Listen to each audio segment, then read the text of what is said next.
realize that it's not the mistakes that you make which define you, rather how you own up to those choices and then move forward from them that define your character. One of Mark's building goals was to build community.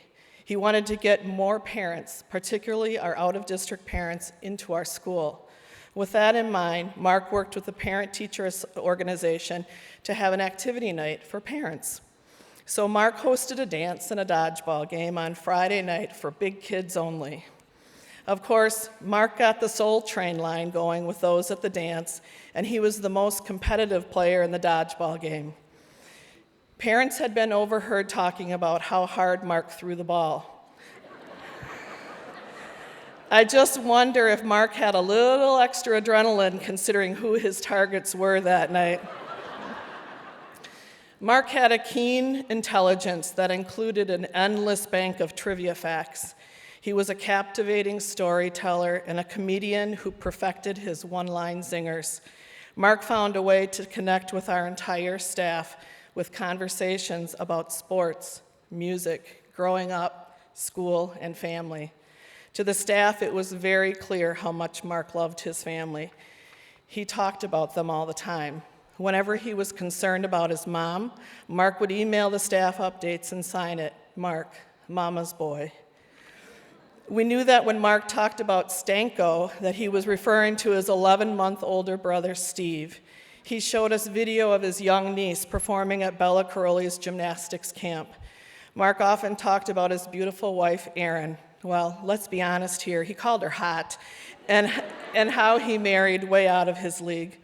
We heard lots of stories about the kids, how Cooper was named after his favorite baseball player, Cecil Cooper of the Milwaukee Brewers, how Lucia stole the show at a family wedding when she took her first steps, and how difficult it has been to wean Cece from her pacifier, affectionately known as her Bobo. Mark was so proud of his family. Last Friday, when the students received word of Mark's passing, one particular student sought me out that day. Erin came to me and said, "Mrs. Aaron, we're lucky." I wasn't sure if I had heard him correctly, so I questioned, "We're lucky?" Erin said, "Yeah, Ms. Aaron, we're lucky." I didn't get it. I thought, how could we be lucky on such a tragic day? I questioned again, "What do you mean, Erin, that we are lucky?" Erin explained, "You and I were the last ones to talk to Mr. Harris on Tuesday." It suddenly dawned on me what Erin was saying. I chuckled out loud, and I replied, "You know what, Erin? You're right. We are lucky." And I thought, what a beautiful perspective from a student who had been sitting in Mark's office with me after school because he had been in trouble. So, Erin, I have to correct you now, though. We are not the only ones who are lucky. All of us are lucky who were lucky enough to know Mark Harris.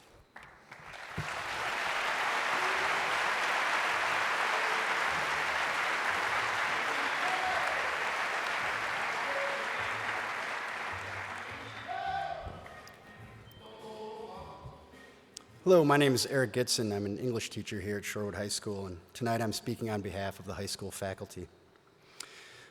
There's a picture that Mark proudly displayed in his office over the past several years.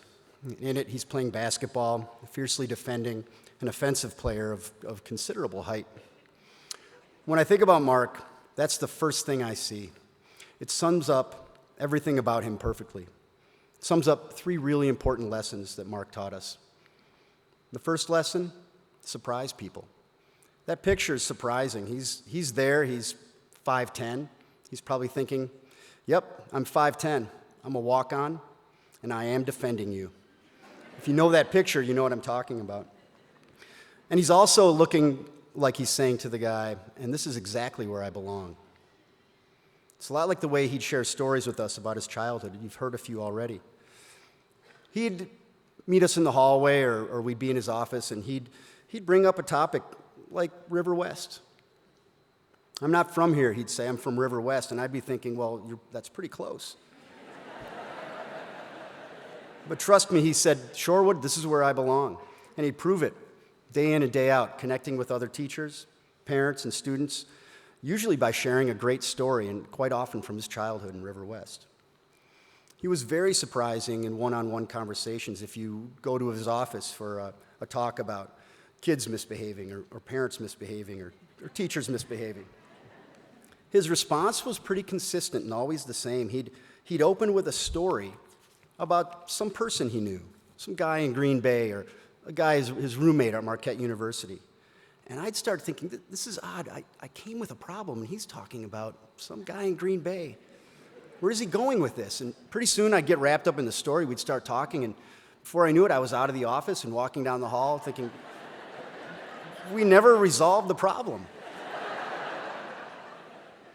But what Mark knew in his heart was, we can't solve any problems unless we first address the human side of all of us. He wanted to go to that human side right away. That was his lesson. He surprised people.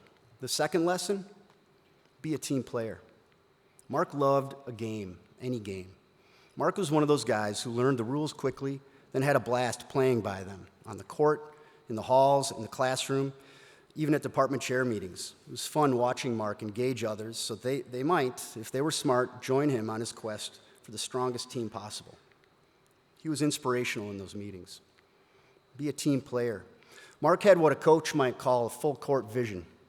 He juggled perspectives of teachers, students, parents, and most importantly, and consistently, the person right in front of him, whoever it was. If you look at that picture sometime, if you get a chance to see it, that offensive player must have thought, what is going on? But that's the guy, Mark Harris, that's the guy you want defending your kid. That's the guy you want defending your colleague. That's the guy you want defending your school and your district, especially these days when there's so much at stake. Mark did that. Mark did all of that, which is why this loss is so profound for all of us. Mark's third lesson is pretty simple. Commit. The stance in that picture is impressive. Mark is ready, maybe ready despite all the odds, to go all out in support of what he believed in. Mark was committed to supporting us at the high school. Can't tell you how many times I watched Mark tell colleagues, look, I don't know where you're going with this, but I know you know, and I trust you, and I'm with you. Mark never judged us. He never preached to us. He always somehow, usually through a story, found a way to listen and to help. And for that commitment, we are grateful. That's the essence of Mark Harris's relationship with the faculty at SHS. He was committed to supporting us in every way he could, 110%. That commitment was important, but the most important commitment Mark made, and you've heard a little bit about this tonight, was the commitment he made to his family. Aaron, Cooper, Cece, Lucia, I guarantee you were never far from his thoughts. We always could count on a story about you, a memory from home, an anecdote about something he learned from you. Even though his time here took him away from home, you shared him with us, and because of that, this community is stronger. Thank you.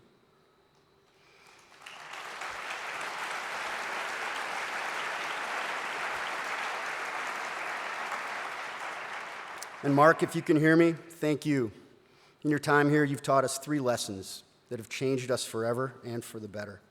Surprise people, play hard for your team, and commit.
Hi, my name is Sam Goodman, and I am an 8th grader at SIS. When I first found out I was speaking for this memorial, I thought to myself, what can I say about a person like Mr. Harris? He was so much to so many people, but the more I looked back and replayed my memories of him, the more I got the feeling that he was meant to be in my life. In 7th grade, me and Mr. Harris got to know each other very well. However, this was no ordinary relationship. Time and time again, I kept finding myself ending up in his office. On one occasion, he said, "Sam, is it true you were making farm animal noises at last night's performance?" And I responded, "Listen, Mr. Harris, is that something that I would do?" The story he told me next was this. When I was younger, I had the slickest mouth in my entire neighborhood, but learning to filter has helped me become the man I am today. Each time I was in Mr. Harris's office, he shared a story with me that always served as a valuable life lesson. But this was not my first experience with him. Before he was my principal, he was my neighbor. One memory I have of Mr. Harris was him playing with his son, Cooper. Mr. Harris was determined to teach Cooper how to shoot a basketball. Every time Cooper would get his hand on the ball, Mr. Harris would tell him to shoot, and every time, Cooper would go for a slam dunk. However many stories Mr. Harris had to tell, he has just as much desire to listen. He treated people fairly, he believed in his students, and he impacted all of our lives. You'll be missed, Mr. Harris, but not forgotten.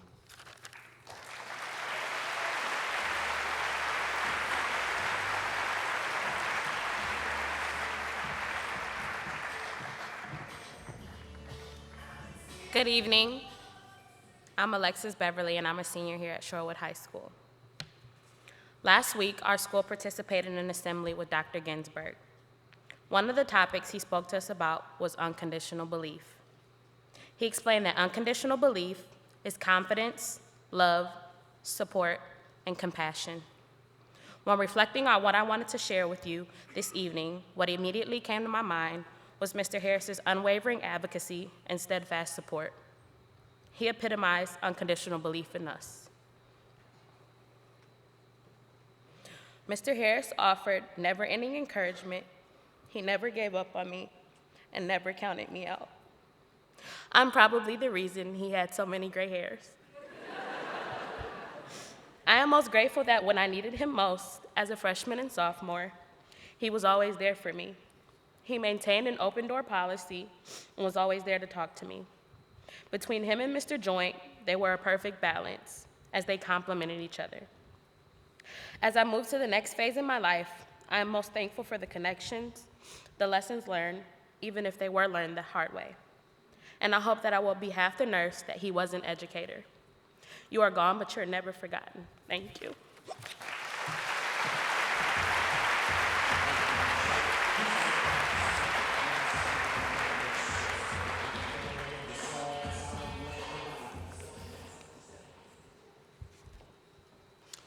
Hello, I'm Andre Guilfey Thomas, class of 2011. On behalf of the Educational Opportunities Program of Marquette University, or EOP, I would like to speak about Mr. Harris's impact on alumni of Shorewood High School who currently attend Marquette University and are in EOP. Mr. Harris was in the EOP program while he attended Marquette, and I've never ever heard anyone speak of Marquette as highly as he did. Currently, Marquette's Educational Opportunity Program contains 6 alumni of SHS: Tori Apkarian, Christina Nelson, Abigail Holman, Nina Wilson, Emily Craig-Lasky, and myself.